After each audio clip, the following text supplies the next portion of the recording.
네, 오늘은 우리 생각의 습관에 대해서 함께 말씀 나누고 싶은데요. 여러분, 오늘 동계올림픽이 끝나죠. 오늘 동계올림픽이 끝납니다. 이번 올림픽에서 러시아 피겨 스케이팅 선수 중에 투르소바라는 여자분이 은메달을 받게 되었는데, 은메달을 받으면 펑펑 우는 모습을 화면에서 봤습니다. 그 선수는 기뻐서 운 것이 아니라 억울해서 울었습니다. 금메달을 따지 못한 슬픔으로 너무나 격렬하게 슬퍼했고, 은메달 시상대에 올라가지 않으려고 하는 것을 코치가 겨우 설득해서 올라가서 은메달 받는 모습을 봤습니다. 여러분, 우리 올림픽 하면 금메달리스트도 있고 은메달리스트도 있고 동메달리스트도 있는데, 여러분, 그 세 사람 중에 누가 가장 기쁘고 누가 가장 슬플까요? 어떻겠습니까? 그들의 행복도와 만족도는 어떤 차이가 있을까요? 이 코넬 대학 심리학자 두 사람이 그 금메달리스트, 은메달리스트, 동메달리스트를 얼마나 그들이 행복한지를 비교하면서 한번 조사를 해봤습니다. 근데 놀랍게도 결과는 뜻밖이었는데 3위인 동메달리스트가 2위인 은메달리스트보다 훨씬 더 행복했습니다. 놀랍죠? 금메달리스트는 당연히 행복한 것이고, 은메달리스트와 동메달 비교해 보니까 은메달리스트보다 동메달리스트가 훨씬 더 행복했다는 거죠. 왜 그럴까요? 심리학자들이 어떻게 그 결론을 내렸을까요? 3위는, 이 동메달리스트는 무엇보다 메달을 받았다는 사실에 너무 기뻐했습니다. 내가 시상대에 올라갈 수 있었구나. 약간 들러리 같은 느낌이지만 그래도 올라갈 수 있었구나 하면서 너무너무 기뻐했다는 거죠. 근데 2위는 그렇게 생각하지 아니하고, 2위는 내가 간발의 차이로 금메달을 못 땄다, 이 생각에 사로잡힌다는 거죠. 내가 조금만 더 잘했으면 내가 1위가 될 수 있었는데 너무 안타깝다. 그래서 러시아의 선수와 같이 보통 운다는 거죠. 여러분, 상황을 바라보는 시각, 이 상황을 바라보는 시각 차이가 생각을 만들어내죠. 그 생각을 형성하게 됩니다. 그 생각이 행복의 수준을 결정합니다. 이 심리학자들은 이것을, 이 사고를 반사실적 사고라고 이야기합니다. 반사실적 사고. 그 사실이 아닌 거죠. 눈앞에는 은메달인데 다른 현실을 생각을 한 거죠, 지금. 이 생각 때문에 기쁨을 얻기도 하고 기쁨을 잃기도 합니다. 우리 하나님 우리에게 생각하는 능력을 주셨습니다. 이 생각하는 능력으로 우리는 만물의 영장이 된 거죠. 그런데 이 막강한 생각의 능력을 가지고 어떻게 사용하냐에 따라서 우리 인생이 달라집니다. 이 생각을 사용하느냐 사용하지 않느냐, 사용하더라도 어떻게 사용하냐에 따라서 우리 인생이 결정된다는 거죠. 우리는 이 생각의 능력을, 이 생각을 어떻게 사용해야 될까요? 우리의 생각의 습관은 어떠해야 될까요? 오늘 말씀을 통해서 함께 나누고 싶습니다. 오늘 말씀은 빌립보서 말씀과 이사야 말씀이 있는데, 오늘 빌립보서 말씀만 먼저 우리 봉독자가 읽어주도록 하겠습니다. 끝으로 형제들아, 무엇에든지 참되며 무엇에든지 경건하며 무엇에든지 오르며 무엇에든지 정결하며 무엇에든지 사랑받을 만하며 무엇에든지 칭찬받을 만하며 무슨 덕이 있든지 무슨 기림이 있든지 이것들을 생각하라. 너희는 내게 배우고 받고 듣고 본 바를 행하라. 그리하면 평강의 하나님이 너희와 함께 계시리라. 아멘. 우리 8절 끝에 이것들을 생각하라 이렇게 이야기하고 있습니다, 말씀에서. 그리고 9절 끝에 보면 그리하면 평강의 하나님이 너희와 함께 계시리라 이렇게 이야기하고 있습니다. 여러분, 우리 하나님의 평강을 누리는 길은 생각을 하는 겁니다. 여러분, 마음의 평화를 원할 때 우리는 생각을 해야 됩니다. 그런데 보통은 그러지 않죠. 여러분, 마음의 평화를 얻기 위해서 우리는 보통 어떻게 합니까? 탁 트인 해변으로 가자, 떠나자, 모든 것을 다 내려놓자, 아무 생각 없이 한번 지내보자 이렇게 이야기합니다. 우리는 보통 불안과 걱정과 스트레스를 대처할 때 생각을 멈추려고 하죠. 마음을 비우려고 합니다. 생각을 비우려고 합니다. 이것이 바로 휴식의 기술이라고 소개합니다. 그런데 성경은 평화를 얻고 싶으냐? 생각을 멈추지 말고, 생각을 비우지 말고 생각하라 이렇게 말씀하고 있습니다. 자, 생각하는데 어떻게 생각하라고 말씀하고 있습니까? 참 재미있는 표현이 있는데, 오늘 8절에 보니까 무엇에든지 그런 표현이 있습니다. 무엇에든지 참되며 무엇에든지 경건하며 무엇에든지 오르며, 이게 무엇에든지가 6번이나 반복되고 있습니다. 생각을 할 때 어떤 자세로 생각하냐 그러면 무엇이든지 외치면서 생각하라는 거죠. 여러분 무엇이든지 이 단어는 헬라어로 호소스라는 단어인데 그 당시 이제 그리스 문학에서 많이 사용했습니다. 호소스라는 단어를 많이 사용했어요. 이 단어는 무한한 가능성을 이야기합니다. 무한한 가능성. 기대하면서 가능성을 가지고 생각하라는 거예요. 우리 생각할 때 큰 가능성을 가지고 야 생각 잘하면 놀라운 일이 벌어지겠네. 이 꿈을 가지고 비전을 가지고 생각하라 이 말입니다. 생각할 때마다 우리는 이 생각이 가져올 그 놀라운 가능성, 그 꿈을 기대하며 생각하는 거죠. 우리 기도할 때 그러잖아요. 기도할 때 어떻게 기도하면 기도할 때 이 기도를 통해서 놀라운 영향력이 일어날 것이라고 어떤 기대를 갖고 기도하지 않습니까? 기도는 그냥 기도하는 것 같은데 이 기도가 가져올 그 큰 힘을 생각하면서 우리 기도하잖아요. 그 기도를 기대하는 거죠. 생각도 마찬가지라는 거예요. 우리 생각할 때 막 기대합니다. 야 생각 잘하면 놀라운 결과가 일어날 거야. 놀라운 힘이 일어날 거야. 놀라운 하나님의 우리의 축복이 일어날 거야 하면서 생각하라 이렇게 얘기하고 있습니다. 그래서 무엇에든지 참되며 무엇에든지 경건하며 무엇에든지 오르며 이 무엇에도 6번이나 반복되면서 우리에게 생각하라 이렇게 이야기하고 있습니다. 용기를 내어 생각하라. 그냥 한번 생각하는 게 아니에요. 생각할 때마다 우리는 용기를 내어서 기대하면서 생각하라 이렇게 이야기하고 있습니다. 여러분 옛날 팝송 중에 케세라 세라라는 그런 팝송이 있었습니다. 여러분은 잘 모를 수 있는데 옛날에 굉장히 유행한 이 노래 팝송인데 이 아카데미 주제가 상도 받은 아주 유명한 노래입니다. 이 케세라 세라라는 뜻은 스페인어 말로 뭐든 될 거다 이런 말이에요. 될 대로 되어라 이런 말이에요. 될 대로 되어라 이런 말이에요. 그래서 뭐 케세라 세라 케세라 세라 뭐 이렇게 계속 불렀습니다. 될 대로 되라 될 대로 되라 이렇게 이야기했습니다. 그래서 이 노래는 몇 세대 동안에 사람들의 정신을 지배하게 되었는데 왜 사람들이 이 노래를 불렀나 그러면 미래를 통제할 수가 없어요. 미래가 너무 불안합니다. 어머니한테 물어봤습니다. 애인한테 물어봤습니다. 나의 미래는 어떻게 되지요? 우리의 미래는 어떻게 되지요? 할 때 몰라요. 모르겠거든요. 생각하면 더 골치 아파요. 될 대로 돼. 이 말이 바로 케세라세라였습니다. 1950년대 이 노래가 유행했는데 그 당시 어떤 일이 벌어졌습니까? 두 번의 세계대전이 일어났습니다. 대공황도 겪었습니다. 도저히 미래는 예측할 수가 없어요. 예측하면 할수록 사람들은 더 불안해졌습니다. 그래서 케세라세라 케세라세라 노래를 불렀습니다. 운명에 대한 노래죠. 모르겠다는 거예요. 그 생각할 필요가 없다는 거예요. 생각하면 더 골치 아프니까 생각하지 말고 그냥 살아라는 거예요. 될 대로 되라. 어떻게 되겠지? 이게 바로 그 시대를 지배했습니다. 생각을 멈추는 거죠. 될 대로 되라. 케세라세라예요. 케세라세라. 이것이 더 발전해서 이제 1960년대에는 반문화운동이 일어나면서 어떻습니까? 사람들은 무관심하게 되었고 무분별한 아무 생각 없는 삶을 살게 되었습니다. 그런데 오늘 우리 하나님은 빌립보서 말씀에서 어떻게 얘기합니까? 될 대로 되라 이렇게 하지 말라는 거죠. 생각을 하라는 거예요. 생각도 그냥 생각해야죠. 큰 기대를 하면서 야 생각 잘하면 놀라운 일이 벌어질 거다. 큰 기대를 가지고 생각하라고 하고 있습니다. 케세라세라가 아니고 무엇이든지 호소서라는 단어를 쓰고 있습니다. 여러분 우리는 호소서를 외쳐야 됩니다. 어떤 상황에 처하든지 우리는 호소서 생각 잘하면 된다. 생각 잘하면 회복될 것이다. 생각을 잘하면 오늘 말씀에는 평강이 하나님이 너희와 함께한다 했습니다. 생각을 잘하면 하나님의 평강이 우리에게 찾아옵니다. 여러분 어떤 일이 두렵습니까? 생각을 잘하면 됩니다. 여러분 어떤 문제에 지금 봉착해 있습니까? 직장 문제, 가정 문제, 부부 문제, 자녀 문제, 건강 문제, 재정 문제 어떤 문제에 상관없어요. 성경에서는 생각하면 된다고 이야기합니다. 우리의 마음의 평강을 앗아가는 수많은 일들 가운데 우리는 뭘 해야 됩니까? 될 대로 돼. 이것이 우리에게 평안을 가져오는 게 아니에요. 케세라세라가 아니죠. 호소서 기대하면서 생각하라 이렇게 이야기하고 있습니다.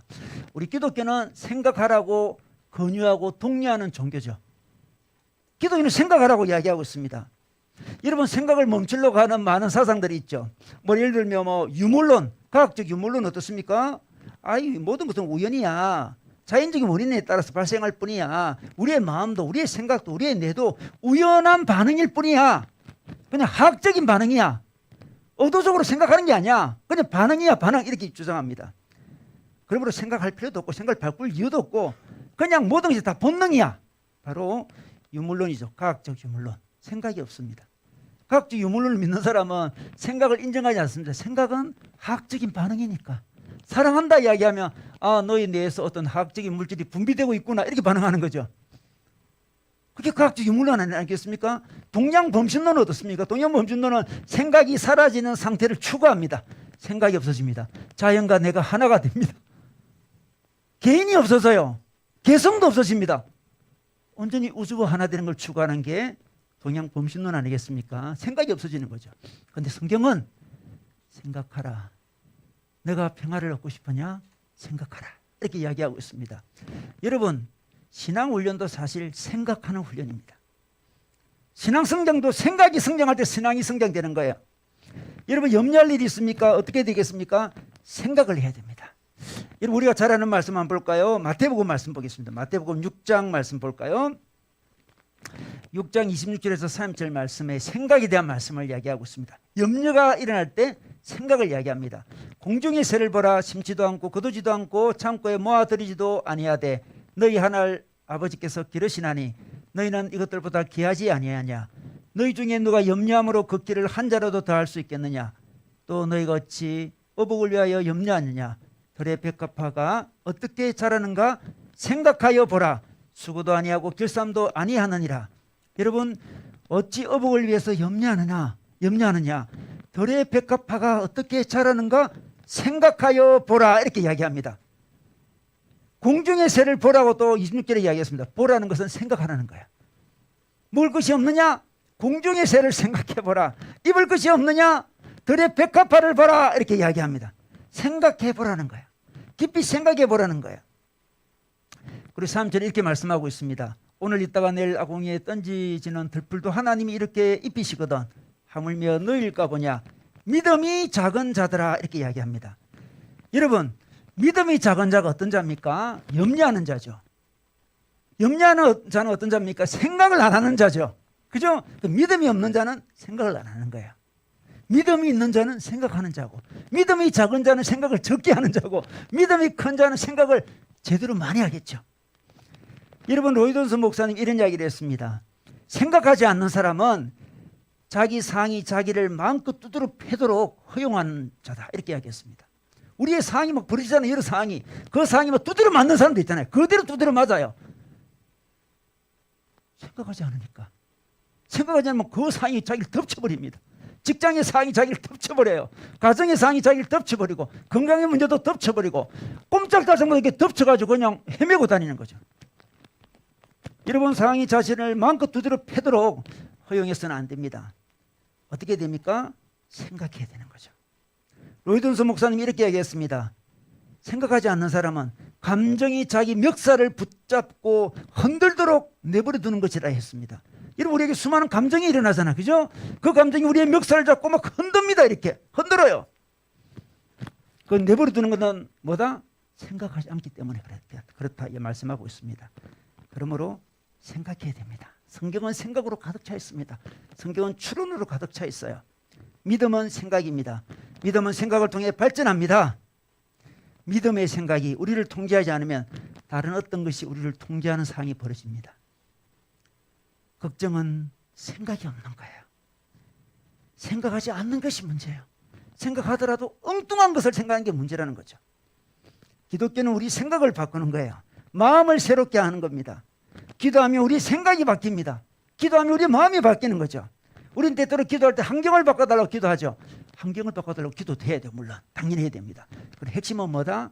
기도하면 우리 마음이 바뀌어요. 생각이 바뀝니다. 생각이 바뀌는 게 기도 응답이요, 생각이 바뀌는 게 축복이요, 생각이 바뀌는 게 행복이고, 생각이 바뀌는 게 평강입니다. 우리는 부수적인 축복들이 많이 있어요, 세상에. 그죠? 부수적인 축복을 위해서 우리가 기도해야 되는 거죠, 당연히. 근데 부수적인 축복보다 근본적인 축복은 뭐다? 생각이 바뀌는. 생각이 바뀌지 않는 상황에서 부수적인 축복을 많이 누리면 뭐합니까? 근본적인 축복을 받아야지. 근본적인 축복은 어느 순간 하나님이 내 생각을 바꿔주시는 거예요. 기도했는데 생각이 바뀌는 거죠. 놀라운 축복이에요. 자, 신앙은 생각하는 것이라 했습니다. 그렇다면 우리는 우선적으로 무엇을 생각해야 될까요? 자, 오늘 빌립보서 말씀으로 다시 돌아가 보겠습니다. 우리 4장 8절로 다시 돌아가 볼까요? 자, 끝으로 형제들아 무엇이든지 참되며 이야기합니다. 6가지를 이야기하는데 오늘 2가지만 이야기하도록 하겠습니다. 무엇이든지 참된 것을 생각하라고 이야기해요. 참되며. 이 참되다는 단어는 헬라어로 알레테스라는 단어인데 진리래, 진리를 생각하라는 거예요. 그런데 이 알레테스라는 단어는 개인적인 진리에도 사용되고요, 하나님의 초월적인 진리에도 사용됩니다. 그래서 우리는 어떤 생각을 해야 되냐 그러면 진리를 생각해야 되는데 개인적인 진리도 생각해야 되고요, 초월적인 하나님의 진리도 생각해야 됩니다. 두 진리를 다 생각해야 됩니다. 우리는 개인적인 진리, 현실적인 진리도 우리는 생각을 해야 되는 거죠. 그런 현실을 직면한다는 걸 이야기합니다. 있는 그대로 받는 거죠. 자기에게 당한 일들을 있는 그대로 받는 게 개인적인 진리예요. 그것을 생각해야 됩니다. 여러분, 진리를 직면하지 않는 사람의 특징은 뭡니까? 부정적인 생각에 사로잡히거나 긍정적인 생각에 치우치는 경향이 있습니다. 뭐 예를 들어 뭐 이런 거죠. 경기가 좀 나빠져서 직장을 잃게 되었습니다. 이때 우리는 그걸 직면해야 돼요. 직장을 잃게 됐다는 그 사실을 직면해요. 받아들여야 됩니다. 근데 부정적인 사람은 그걸 받아들이는 것에서 멈추지 않고 엉뚱하게 부정적인 생각을 많이 전개시킵니다. 내가 먼저 잘릴 줄 알았어. 뭐 내가 하는 것이 뭐 다 그렇지 뭐. 이거 부정적인 생각. 그거는 사실을 직면하는 게 아니에요. 부정적인 생각이 흘러버리는 거예요. 어떤 사람은 그럴 리가 있나, 내가 잘릴 리가 없지.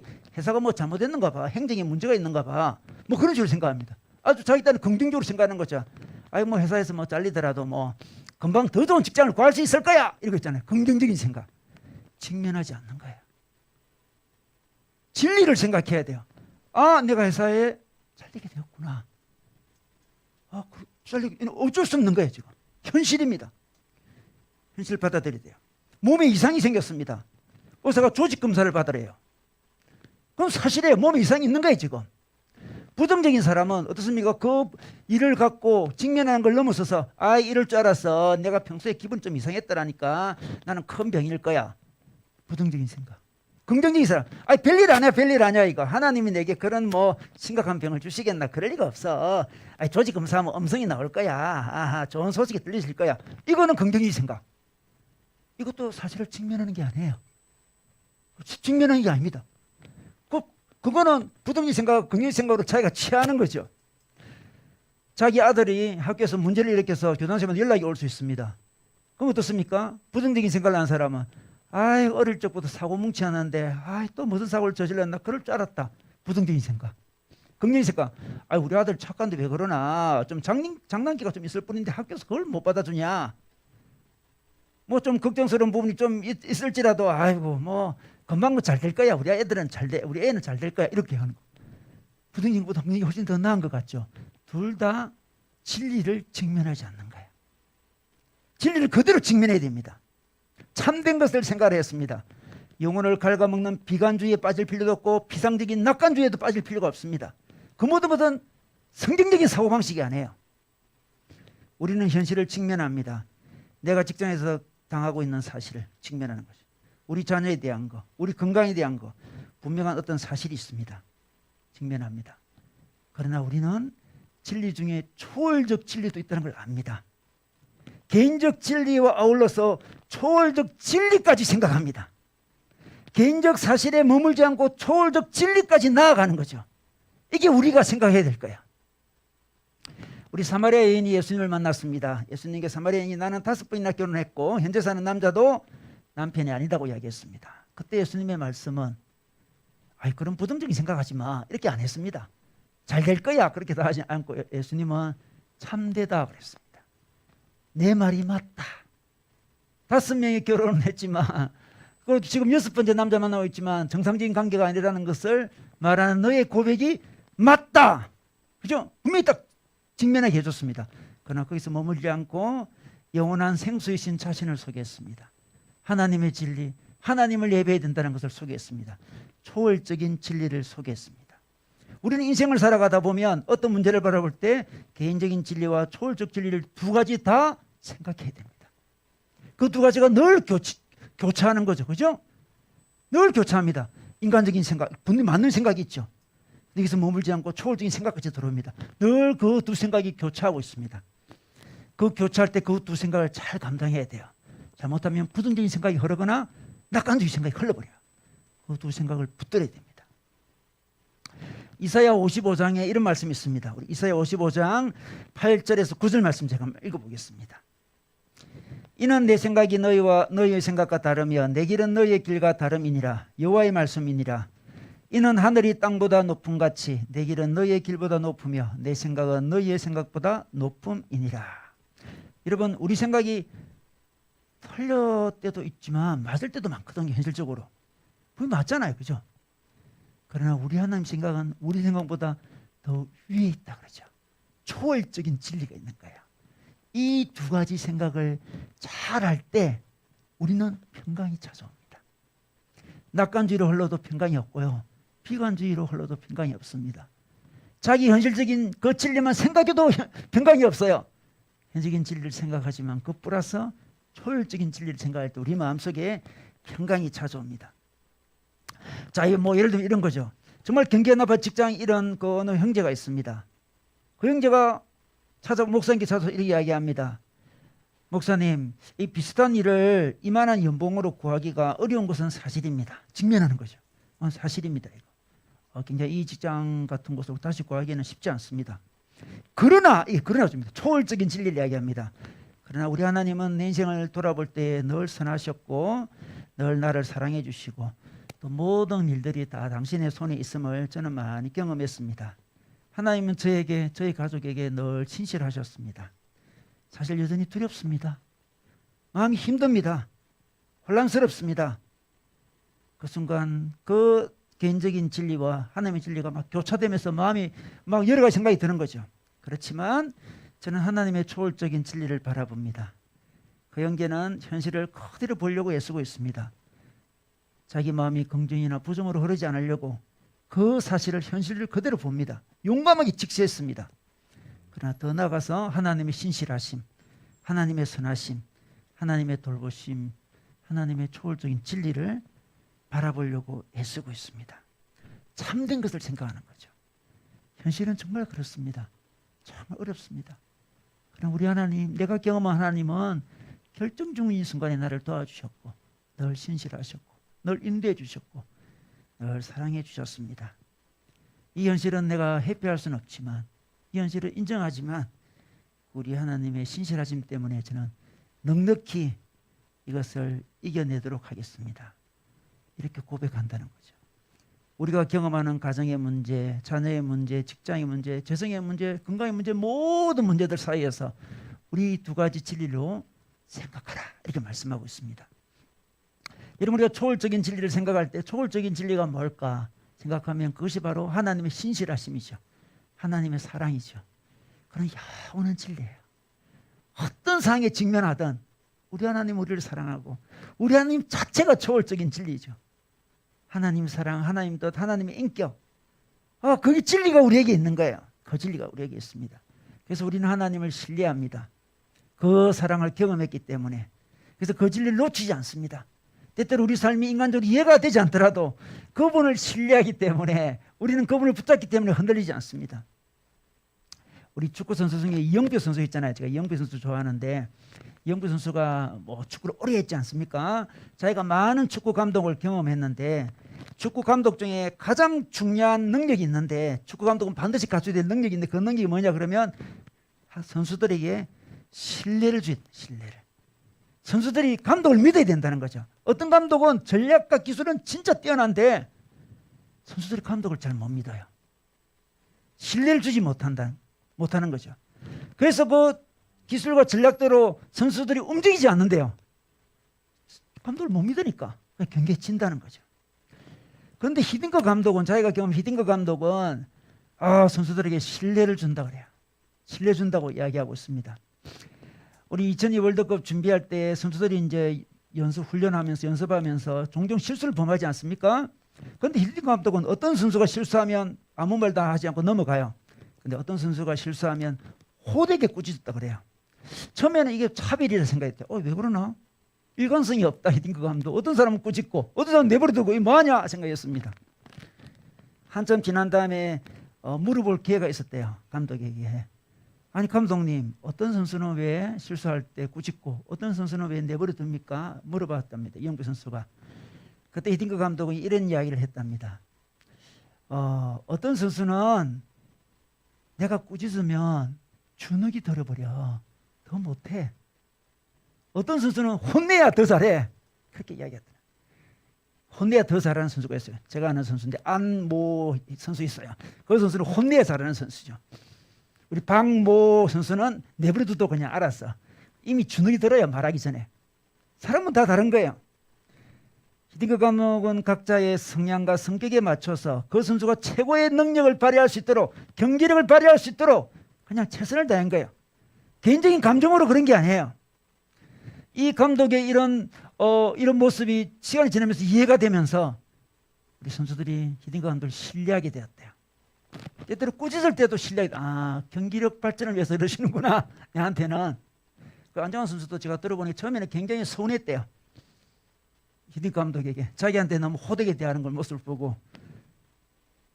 그런데 시간이 지나면서 그것이 사랑이었다는 걸 알게 되는 거죠. 신뢰가 된 신뢰. 우린 때때로 신뢰 안 되는 여러 가지 상황이 일어나지 않습니까? 근데 우리가 경험한 하나님은 히딩크 감독 정도가 아니죠. 신뢰할 수 있는 분이잖아요. 그죠? 하나님 때때로 우리에게 말씀 안 할 때도 있잖아요. 침묵하실 때. 하나님 좀 말씀해 주시면 좋겠는데. 침묵하실 때도 있고요. 하나님 우리에게 과도하게 혼낼 때도 있고요. 우리 상황에 참 어려울 때도 있고요. 아무런 변화가 없을 때도 있습니다. 그때마다 우리는 초월적인 진리를 붙드는 거죠. 하나님을 신뢰하는 거죠. 다 하나님 무슨 뜻이 있을 거야. 이게 다 하나님의 사랑이야. 하나님이 각자의 성향과 기질에 따라서 그냥 다루시는 거야. 나를 너무나 잘 아시는 하나님. 때때로 침묵도 하시고 때때로 혼내시기도 하시면서 나를 이끄시고 계시는구나. 그 사실을 믿을, 그 초월적인 진리를 믿을 때 좀 현실만 보는 게 아니죠. 그 초월적인 하나님의 진리, 하나님의 사랑을 믿을 때 우리 마음에 평화를 유지할 수 있습니다. 우리 몸이 이상이 있을 때가 있죠. 두 진리가 교차합니다. 둘 진리가 교차해요. 무조건 낙관적으로 생각하지 않습니다. 참된 것을 생각합니다. 이 검사 결과는, 이 건강검진 결과는 잘 몰라. 잘 모르는 게 현실이죠. 잘 몰라. 괜찮을 거야 이렇게 하지 않습니다. 부정적인 생각이 사로잡히지도 않습니다. 잘 몰라. 잘 모르는 게 현실입니다. 그렇지만 우리 하나님은 검사 결과를 알고 계셔. 하나님은 나의 미래도 잘 알고 계시지. 하나님은 어떤 상황이 벌어지든 나와 함께 하신다고 하셨어. 어떤 상황에서도 인도한다고 하셨지. 이전에도 내가 비슷한 일들을 많이 겪었는데 하나님 그 일들을 통해서 하나님의 살아계심을 내게 보여주셨고 하나님의 목적을 보여주셨지. 이 일을 통해서도 하나님의 목적이 계시겠지. 나는 하나님의 그 초월적인 진리를 붙들고 끝까지 버틸 거야. 끝까지 인내할 거야. 이게 진리를 붙드는 자의 모습이죠. 하나님은 어떤 상황이든 느끈히 이길 힘을 주실 거야. 나는 이 진리만 바라보겠어. 이 초월적인 진리만 바라보겠어. 이렇게 나아가는 것이 바로 참된 것을 생각하는 자죠. 생각하지 않으면 염려에 사로잡힙니다. 감정이 사로잡힙니다. 생각하지 않으면 부정적인 생각이 사로잡히고 생각하지 않으면 낙관적인 아무런 근거 없는 낙관적인 생각에 사로잡힐 수 있습니다. 그러나 우리는 참된 것을 생각합니다. 더 나아가서 우리 생각해야 될 게 여러 가지가 있지만 그 중에 하나가 또 있습니다. 사랑받을 만하며 그런 말씀이 있습니다. 무엇이든지 사랑받을 만하며 사랑받을 만한 것을 생각하라고 이야기하고 있습니다. 이건 좀 이해가 안 될 수 있는 사랑받을 만한 걸 생각하는 게 무슨 말일까? 조금 번역을 다르게 하면 사랑할 만한 것을 생각하라 이렇게 하면 좋습니다. 사랑의 대상을 생각하라는 거죠. 여러분 우리는 뭘 생각해야 됩니까? 누구를 사랑할지를 생각하라는 거죠. 누가 마음껏 사랑할 대상인지 생각하라는 거죠. 정말 사랑할 대상은 누굴까요? 그 대상을 선정해서 그 대상을 사랑하라고 이야기합니다. 그러면 마음의 평화가 온다는 거예요. 우리 그 당시 그리스 철학 중에서 스토아 학파 있죠. 스토아 학파는 마음의 평화를 얻으려면 사랑을 잘해야 된다 이렇게 주장했습니다. 오늘 말씀과 비슷해요. 사랑을 잘해야 된다. 잘못된 것을 사랑하면 마음의 평화가 사라진다 이렇게 주장했습니다. 성경과 거의 같은 이야기를 하고 있습니다. 그래서 스토아 학파는 이렇게 주장합니다. 성공을 사랑해서는 안 된다 이렇게 주장합니다. 성공을 사랑하면 성공을 해도 불안하고 성공 안 하면 더 불안해요. 성공을 사랑하면 안 된다는 거죠. 마음의 평화를 유지할 수가 없어요. 성공 사랑하면 안 됩니다, 여러분. 성공을 입으로 멀리할 필요는 없지만 성공을 최고로 사랑할 대상으로 삼으면 안 된다는 거죠. 그리고 더 나아가서 가족을 사랑해서는 안 된대요. 가족을. 이런 가족을 너무 사랑해. 예를 들어서 이 좋은 가족을 만나도 불안해. 그죠? 그죠? 좋은 가족을 못 만나면 더 불안해. 이거는 더 불안해. 이거는 가족은 우리가 통제할 수 없는 거잖아요. 그죠? 성공도 통제할 수 없고 통제할 수 없는 것을 사랑하는 순간 당신은 불행해질 것이다. 이렇게 수도학파가 주장합니다. 절대로 통제할 수 없는 것들 너무 사랑하지 마세요. 그러면 뭘 사랑하게 됩니까? 수도학파는 자신의 인격을, 자신의 미덕을 사랑하라 그래요. 자기에게 덕을 쌓는 것을 최고의 목표로 삼으라는 거죠. 그것만이 통제할 수 있는 것이다. 이렇게 주장을 합니다. 그것만이 진정한 행복의 길이다 주장하는데 어거스틴은 다르게 또 주장합니다. 당신의 미덕이 당신의 통제하에 있다고 큰 오산이라는 거죠. 여러분 자신의 덕의 자기 통제 안에 있습니까? 자기 인격이 그런 사람 없는 것 같아요. 정말 다른 사람도 통제 안 되지만 자기도 통제 안 됩니다. 여러분 자기 인격 통제할 수 있나요? 자기 미덕 통제할 자기 덕을 통제할 수 있나요? 못합니다. 어거스틴은 오산이라는 거예요. 우리는 다 불안한 존재예요. 우리 다 불안합니다. 우리 주위에 있는 사람도 불안하고 주위에 있는 대상도 불안하고 어떤 일들도 불안한 것이고 우리 자신도 불안한 거예요. 이것을 최고의 사랑할 만한 존재라고 생각해서 사랑하는 순간 당신은 평화를 잃어버릴 거예요. 그럼 누구를 사랑해야 될까요? 변하지 않는 대상, 불안정하지 않는 대상, 영원한 대상, 우리 하나님이죠. 사랑받을 만한 사람을 생각하라 그랬습니다. 우리는 늘 하나님을 생각하는 거죠. 이분은 마음껏 사랑해도 되는 존재예요. 이분은 변하지 않는 존재니까 마음껏 사랑하고 마음껏 기대해도 우리를 한 번도 실망시키지 않는 분이죠. 그분의 인격을, 그분의 존재를, 그분의 아름다움을, 그분의 사랑을, 그분의 얼굴을 사랑해야 됩니다. 그때 우리는 평화를 누릴 수 있습니다. 우리가 그분을 사랑하라고 이야기하고 있습니다. 근데 놀라운 소식은 있잖아요. 우리가 그분을 사랑해야 되는데 그분이 우리를 먼저 사랑했어. 십자가에서. 보통 사랑이 아니죠. 목숨을 주기까지 우리를 사랑해 주셨습니다. 놀라운 이야기죠. 그죠? 우리가 사랑하고 싶은데 이 사람 너무 매력적이고 사랑하고 싶은데 그 사람이 우리를 사랑 안 하면 어떡합니까? 근데 예수님이 우리를 십자가에 죽기까지 우리를 사랑해 주셨습니다. 우리가 너무 사랑스러운 존재가 있으면 우리가 짝사랑할 때 있잖아요. 그죠? 우리 어릴 때 짝사랑하고 막 그랬잖아요. 사랑스러운 존재 있으면. 근데 우리 하나님과 우리 사이에는 대부분이 하나님이 짝사랑하셨어요. 여러분 그렇지 않습니까? 여러분이 하나님 여러분을 사랑한 것보다 여러분이 하나님을 더 사랑한 적 있습니까? 여러분이 짝사랑 많이 했습니까? 하나님이 짝사랑 많이 했습니까? 우리 하나님 우리가 때때로 무시하기도 하고 우리 참 하나님 모른 척하기도 하고 미워하기도 하고 원망하기도 하고 그렇게 살았지만 우리 하나님은 끊임없이 우리를 사랑하셨습니다. 얼마나 많은 짝사랑을 했는지 몰라요. 이런 짝사랑처럼 아픈 게 없잖아요. 참 짝사랑은 아픈 거예요. 그만두고 싶잖아요. 짝사랑하다 보면 힘들어서.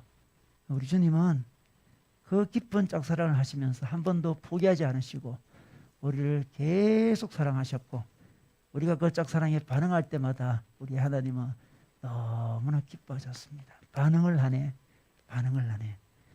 우리 하나님의 사랑에 반응하는 것, 사랑받을 만한 것을 바로 생각하는 것이죠.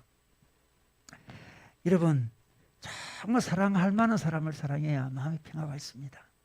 다른 모든 것도 사랑해야 되지만 가장 우선적으로 큰 기대를 하고 사랑해야 될 사람은 바로 우리 하나님이시죠. 그런데 우리가 사랑을 하면 어떤 일이 벌어집니까?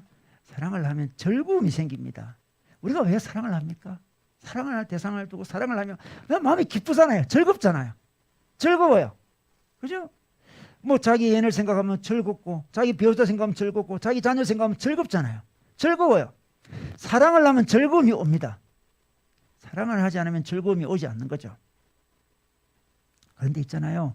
우리 인생은 즐거움이 오고 기쁨이 와야만 우리 인생은 진행이 됩니다. 기쁨이 오고 즐거움이 없으면 우리 인생은 연료가 떨어진 거죠. 연료가. 기뻐야 인생은 살아갈 수 있는 거예요. 그런데 기쁨의 연료가 없어요. 사랑하지 않으면. 여러분 우리는 느끼다 느끼지 못하던 우리 주에는 수많은 즐거움에 이렇게 둘러싸였습니다. 즐거움으로 모든 게 다 즐거움이 연료입니다. 연료. 즐거움으로 다 돌아가고 있어요. 사랑하지 못하면 그 즐거움을 받지 못하죠. 기쁨을 얻지 못합니다. 연료가 없는 인생, 정말 무기력한 인생이죠. 기쁨이 없어요. 너무 슬프죠. 그냥 당위적으로 살아가는 사람들, 기쁨의 연료 없이 그냥 살아야 되니까 사는 사람, 뭐 사는 게 아니냐, 뭐 그렇게 하잖아요. 그냥 사는 거지 뭐 그런 거잖아요. 기쁨의 연료가 없어요. 제대로 사는 게 아니죠. 우리 인간은 즐거움을 추구하도록 설계되어 있는 존재입니다. 즐거움을 추구해, 즐거움을. 즐거움이 와야 제대로 삽니다. 그런데 정말 사랑할 대상을 사랑하면 그 안에서 즐거움이 오지 않습니까? 우리 하나님 안에서 즐거움이 옵니다. 이 하나님이 주시는 이 즐거움을 알지 못하면 엉뚱한 곳에 가서 즐거움을 추구합니다. 문제가 생기는 거죠. 문제가 생깁니다. 하늘에 나가서 즐거움을 얻어야 돼요. 그런데 참 놀라운 것은 사랑의 관계라는 것은 즐거움을 얻으려는 사랑의 관계는 주고받는 게 필요합니다. 주고받는 게. 여러분 진정한 사랑은 주고받는 거잖아요. 받기만 하는 사랑도 한계가 있잖아요, 여러분. 그죠?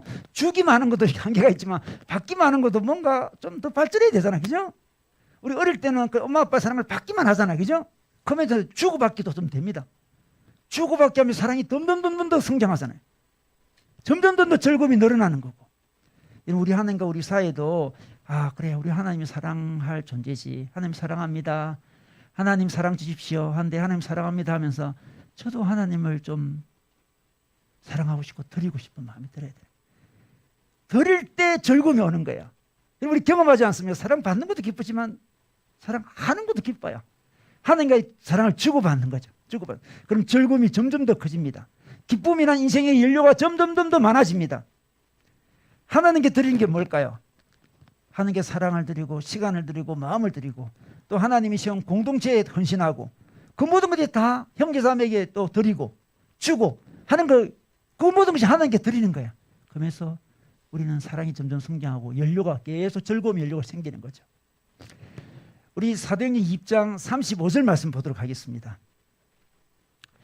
자, 범사에 여러분에게 모범을 보여준 바와 같이 수고하여 약한 사람을 돕고 또 주 예수께서 친히 말씀하신 바 주는 것이 받는 것보다 복이 있다 하심을 기억하여야 할지니라.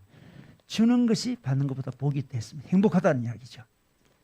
여러분 하나님의 사랑을 알고 하나님을 사랑하는 사람은 이 원리를 알아요. 사랑은 즐거움을 위해서 하는 건데 주는 것이 받는 것보다 복이 되는구나. 놀라운 진리를 깨닫는 거죠. 어릴 때는 받기만 하려고 그러잖아요. 그죠? 좀 지나면 이제 성숙해지면 주는 것이 복되구나. 그리고 사실 이 주는 것이 받는 거예요, 여러분. 그죠? 주는 것이 받는 거래. 주면 결국 돌고 돌아 자기한테 오는 거예요. 제가 오늘 축구 이야기를 하는데요. 축구할 때 이제 볼을 남한테 주는 걸 패스를 패스. 축구할 때 패스가 제일 중요합니다. 주는 것이 중요해, 축구는. 패스를 잘해야 돼, 패스를. 패스를 하지 않으면 경기가 이루어지질 않아요. 한 사람이 개인적인 욕심에 빠져서 공을 오래 소유하면 할수록 동료들이 지쳐 들어갑니다. 축구를 하면 할수록 축구가 주는 기쁨은 뭐다? 패스를 잘하는 거예요. 드리블 잘하는 거 아닙니다, 여러분. 드리블 잘하는 게 패스를 잘하는 거예요.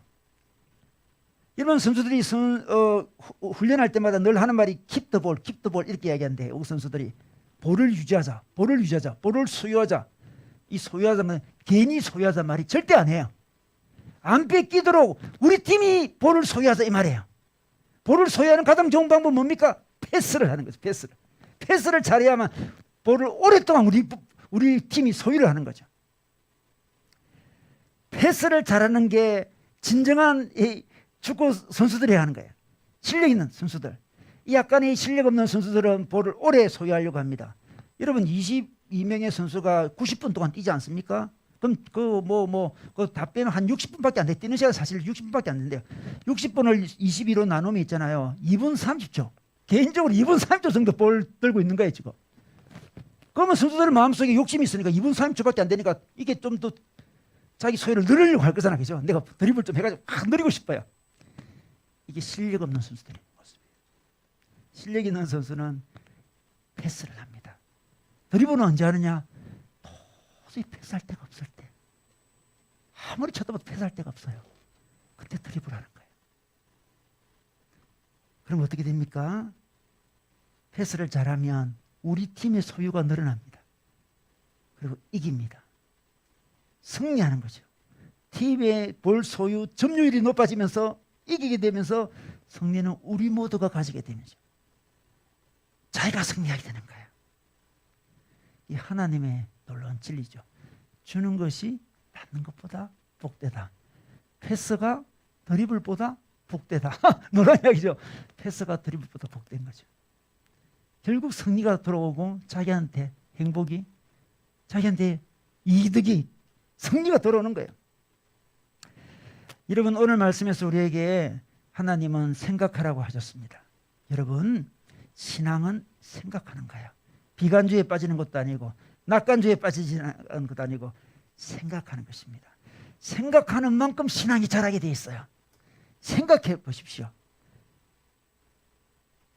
덜에 핀 백합화를 생각하라 그랬습니다. 참된 것을 생각하십시오. 개인적인 진리를 생각해서 직면하십시오. 그러나 그 진리를 넘어서는 초월적인 하나님의 사랑의 진리를 생각하십시오. 그러면 평화가 있습니다. 더 나아가서 사랑의 대상, 영원히 사랑해도 되는 그 대상을 묵상하고 생각하십시오. 평화가 올 것입니다. 그 대상을 생각하면 할수록 마음에 기쁨이, 즐거움이 올 것이에요. 그 대상을 생각하고 그 대상을 사랑하면 단순히 사랑받는 게 아니라 하나님에게 드리고 헌신하고 하나님의 공동체에 드리고 하나님의 사람을 사랑하고 섬길 때, 사랑을 주고받을 때, 패스할 때 우리의 인생의 볼 점유력은 늘어날 것이고 결국 우리는 인생에 승리하고 평화를 누리게 되고 행복을 누리게 될 것입니다. 여러분, 생각으로 승리하시기를 우리 주님의 이름으로 축원합니다.